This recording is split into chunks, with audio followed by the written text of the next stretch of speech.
ஸ்ரீமத் பாகவதம் 3வது ஸ்கந்தம் 30வது அத்தியாயம். அத த்ரிம்ஷோऽध्यायः. கபில உவாச்ச தஸ்யைதஸ்ய ஜனோ நூனம் நாயம் வேதோருவிக்ரமம் கால்யமானோऽपि பலினோ வாயோரிவ கணாவலிः यं यमर्थमुपादत्ते दुःखेन सुखहेतवे तं धुनोति भगवान् पुमान् शोचति यत्कृते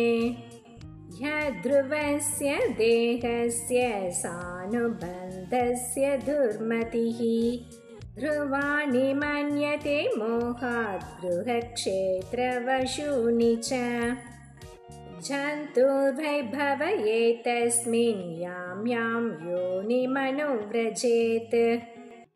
तस्यां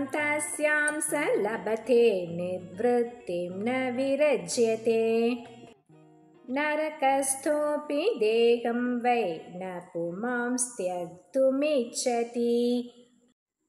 नारक्यां निर्वृतौ सत्यां देवमाया विमोहितः आत्मजाया सुधाघार पशुत्रविनबन्धुषु निरूढमूलहृदय आत्मानं बहुमन्यते सन्दह्यमान सर्वाङ्ग एष मुद्वहानादिना करोत्यविरतं मूढो दुरितानि दुराशयः आक्षिप्तात्मेन्द्रियः स्त्रीणां सतीनां च मायया रहोरचितया लापैः शिशूनां कलभाषिणां गृहेषु कुटधर्मेषु दुःखतन्त्रेष्वतन्त्रितः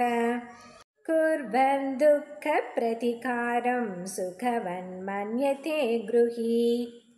अर्थैरापादितैः कुर्व्या हिंसयेतस्ततः शतान् पुष्णाति येषां पोषेण शेषभुग्याद्यधस्वयं वार्तायां लुप्यमानायाम् आरब्धायां पुनः पुनः लोभाभिभूतो निसत्त्व परार्थे कुरुते स्पृहाम् कुटुम्बभरणाकल्पो मन्दभाग्यो वृथोद्यमः श्रेया विहीनकृपणो ध्यायञ्छ्वसितिमूढधिः एवं स्वभरणाकल्पं तत्खलत्रादयस्तथा नाद्रियन्ते यथा पूर्वं कीनाशा इव गोचरम् तत्राप्यजातनिर्वेदो म्रियमाण स्वयं भृतैः झरयोपातवैरूप्यो मरणाभिमुखो गृहे आस्तेव मत्योपन्यस्तं गृहपाल इवाहरन् आमया व्यप्रदीप्ताग्निरल्पाहारोऽल्पचेष्टितः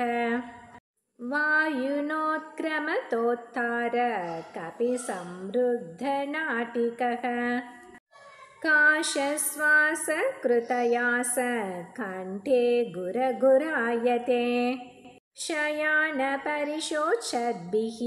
परिवीतस्वबन्धुभिः वाच्यमानोऽपि न भृते कालपाशवशं गतः एवं कुटुम्बभरणे व्यापृतात्मा जितेन्द्रियः म्रियते रुदतां स्वानाम् उरुवेदनया स्थितैः यमदूतो तथा प्राप्तो भीमो सरभशेक्षणौ स दृष्ट्वा त्रस्तहृदय शकृन्मूत्रं विमुञ्चति यातनादेह आवृत्य पाशैर्बद्ध्वा कलेबलात् नयतो दीर्घमध्वानं दण्ड्यं राजभटा यथा तयो निर्भिन्नहृदयस्तर्जनैर्जातवेपतुः पतिष्वभिर्भक्ष्यमाण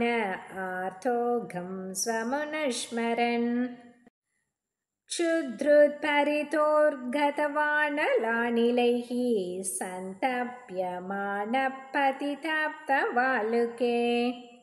कृच्छ्रेण पृष्ठे कषया च ताडितश्लथ्यशक्तोऽपि निराश्रमोदके तत्र पतन् श्रान्तो मूर्छितः पुनरुन्थितः पतापापीयसा नीतस्तमसा यमसादनम् योजनानां सहस्राणि नवतिं नवचात्वनः त्रिभिर्मुहूर्तैर्द्वाभ्यां वाणीतः प्राप्नोति यातनाः आदिपनं स्वगात्राणां वेष्टयित्वोन्मुखादिभिः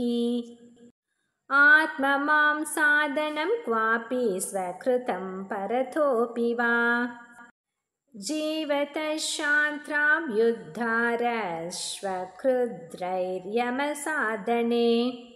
सर्पवृश्चिगतस्माध्यैर्दशद्भिश्चात्मवैश्यसम् कृन्तनं चावयवसो गजादिभ्योऽभिधापनम् पातनं गिरिशृङ्गेभ्यो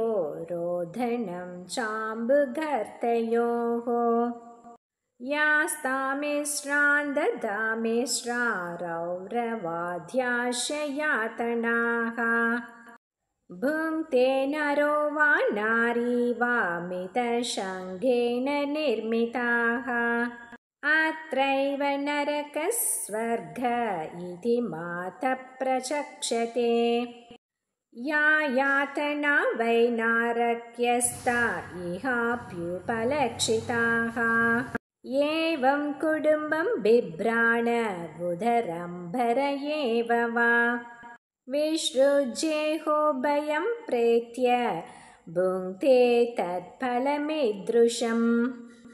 एकप्रपद्येतद्ध्वान्तं हित्वेदं स्वकलेवरम् कुशलेतरपातयो भूतद्रोहेण यद्भृतम्